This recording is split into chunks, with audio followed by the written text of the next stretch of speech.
ಕರ್ನಾಟಕದಲ್ಲಿ Instagram, ಫೇಸ್ಬುಕ್ನಂತಹ social ಮೀಡಿಯಾವನ್ನು ban ಮಾಡುವ ಬಹುದೊಡ್ಡ ನಿರ್ಧಾರವನ್ನು ಸಿಎಂ ಸಿದ್ದರಾಮಯ್ಯ ಅವರು ಈ ಬಾರಿಯ ಬಜೆಟ್ನಲ್ಲಿ ಘೋಷಣೆ ಮಾಡಿದ್ದಾರೆ.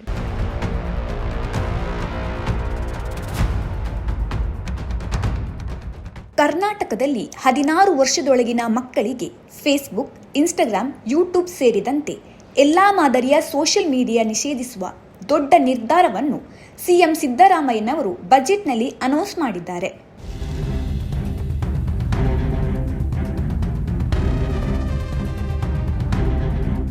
ಹೌದು, ಕರ್ನಾಟಕವು ದೇಶಕ್ಕೆ ಮಾದರಿಯಾಗುವ ಐತಿಹಾಸಿಕ ತೀರ್ಮಾನ ತೆಗೆದುಕೊಂಡಿದೆ.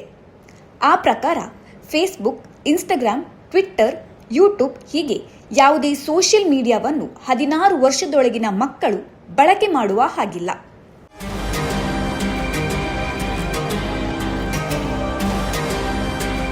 ಮಕ್ಕಳಲ್ಲಿ ಮೊಬೈಲ್ ಬಳಕೆ ಗೀಳು ಜಾಸ್ತಿಯಾಗುತ್ತಿರುವುದು ಅವರ ಮಾನಸಿಕ ಆರೋಗ್ಯ ಹಾಗೂ ಶೈಕ್ಷಣಿಕ ಚಟುವಟಿಕೆಗಳ ಮೇಲೆ ಅಡ್ಡ ಪರಿಣಾಮ ಬೀರುತ್ತಿವೆ. ಮಕ್ಕಳಲ್ಲಿ ಮೊಬೈಲ್ ಬಳಕೆ ಕಡಿಮೆ ಮಾಡುವುದೇ ಸೋಷಿಯಲ್ ಮೀಡಿಯಾ ನಿಷೇಧಿಸಲು ಮುಂದಾಗಿರುವುದರ ಹಿಂದಿನ ಸದುದ್ದೇಶ. ಈ ಸೋಷಿಯಲ್ ಮೀಡಿಯಾ ಆಕರ್ಷಣೆಯು ನಾನಾ ರೀತಿಯ ಅನಾಹುತಗಳಿಗೂ ಕಾರಣವಾಗುತ್ತಿದೆ. ಮೊದಲನೇ ಏನಾಗಿದೆ ಅಂದರೆ, ನಮ್ಮ ಮೆದುಳಲ್ಲಿ ಪ್ರಿಫ್ರಾಂಟಲ್ ಕಾರ್ಟೆಕ್ಸ್, ಮೆದುಳಿನ ಮುಂಭಾಗದಲ್ಲಿ ಒಂದು ಡೆವಲಪ್ ಆಗುವ ಒಂದು ಭಾಗ ಇರುತ್ತೆ, ಪ್ರಿಫ್ರಾಂಟಲ್ ಕಾರ್ಟೆಕ್ಸ್ ಅಂತ.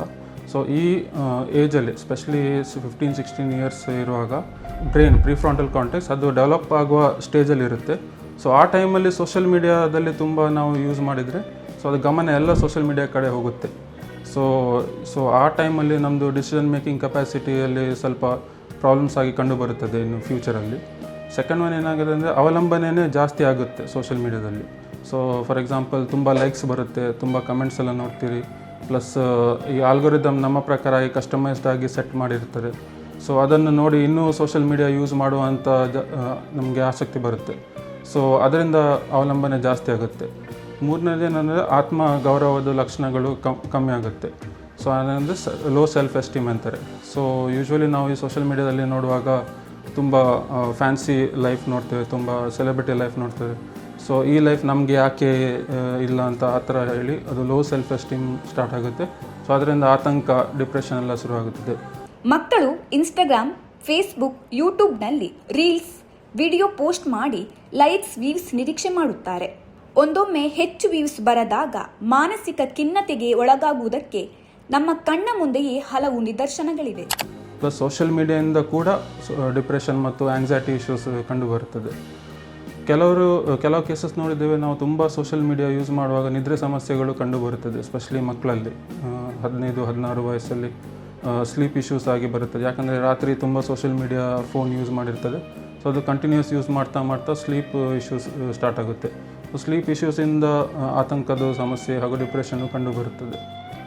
ಮತ್ತು ಇನ್ನೊಂದು ಆಸ್ಪೆಕ್ಟ್ ಏನಂದರೆ, ಸೈಬರ್ ಬುಲ್ಲಿಂಗ್, ಸೈಬರಲ್ಲಿ ಹರಾಸ್ಮೆಂಟ್ ಆಗೋದು ಚಾನ್ಸಸ್ ಜಾಸ್ತಿ ಇರುತ್ತೆ.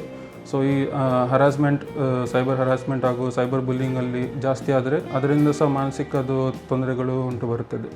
ಆಂಧ್ರ ಪ್ರದೇಶದಲ್ಲಿಯೂ ಮಕ್ಕಳಿಗೆ ಸೋಷಿಯಲ್ ಮೀಡಿಯಾ ಬಳಕೆ ನಿಷೇಧಿಸುವ ನಿರ್ಧಾರವನ್ನು ಅಲ್ಲಿನ ಸರ್ಕಾರ ಪ್ರಕಟಿಸಿದೆ.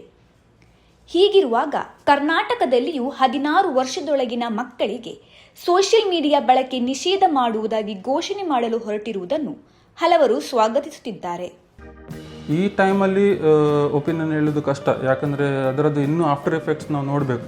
ಸಡನ್ನಾಗಿ ಅನೌನ್ಸ್ಮೆಂಟ್ ಆದ ನಂತರ ನಾವು ರಿಯಾಕ್ಷನ್ಸ್ ನೋಡಬೇಕು, ಪಬ್ಲಿಕ್ ರಿಯಾಕ್ಷನ್ಸ್ ಅಥವಾ ಆ ಪರ್ಟಿಕ್ಯುಲರ್ ಪಾಪ್ಯುಲೇಷನ್ದು ರಿಯಾಕ್ಷನ್ಸ್ ನೋಡಿ ಅದರ ಮೇಲೆ ಅದನ್ನು ನಾವು ಸ್ಟಡಿ ಮಾಡಿ ಮತ್ತೆ ಒಪಿನಿಯನನ್ನು ಕೊಡಬೇಕು. ಸದ್ಯಕ್ಕೆ ಬಿಫೋರ್ ಅನೌನ್ಸ್ಮೆಂಟ್ ಒಪಿನಿಯನ್ ಕೊಡೋದು ಕರೆಕ್ಟ್ ಆಗೋದಿಲ್ಲ.